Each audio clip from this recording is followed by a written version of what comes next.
អ្នកសួរបបងប្អូនទាំងអស់គ្នាចាថ្ងៃនេះគឺមកអាន boxing ជាមួយនឹងម៉ាស៊ីនបូមទលេ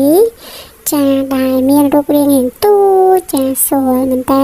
ខ្ញុំរកយូរហើយតែបានជួបចាអានេះយើងអាចបូមចាទលេនៅលើតុបាយតាមពិតតុបាយខ្ញុំអត់មានទលេអីទេតែដោយសារតែមានកតិចមានអីចឹងណាបងប្អូនដាក់បូមមកអស់លីងសួរមែនតើហើយកម្រាលពូកបងប្អូនខ្ញុំយកវាទៅបូមនៅកម្រាលពូកយកអីចឹងណាកុំឲ្យមានទលេមានអីចឹងណាហ្នឹងហើយវាភាងាយស្រួលដែរហើយនឹងអ្វីដែលខ្ញុំពេញចិត្តមួយទៀតនោះគឺក្លុកលៀតនេះបងប្អូនវាមានក្បាលដល់តែ2សម្រាប់ដូរណាចាក្បាលទី1គឺយើងអាចផលរបៀបរបស់រៀបដែលមិនជាក្លុកលៀតដូចឡានដូចអីចឹងណាហ្នឹងហើយខ្ញុំពេញចិត្តខ្លាំងហ្មងខ្ញុំរកយូរហើយបងប្អូនតែបានជួបហើយមានតម្លៃសមរម្យទៀតមួយតែ$13ទេ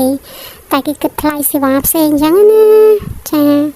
ហើយមិនមែនទូចតែមៀតឥតប្រយោជន៍ចា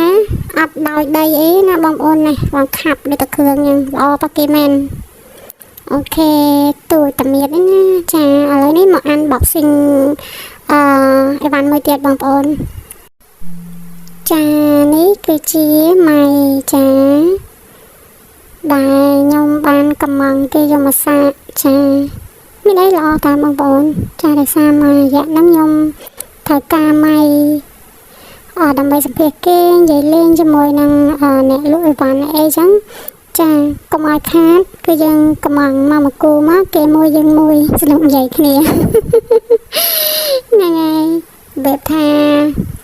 មានហើយតែចង់បានទៀតណាបងប្អូនដល់ពេលចឹងក៏សាកកំងមកហើយណាមួយម៉ៃនេះអត់មានខ្សែវាស្រួលមួយយ៉ាងដែរណាចាអូខេចាវីដេអូនេះគឺមានតែប៉ុណ្្នឹងឯងបងប្អូនអរគុណជំរាបលា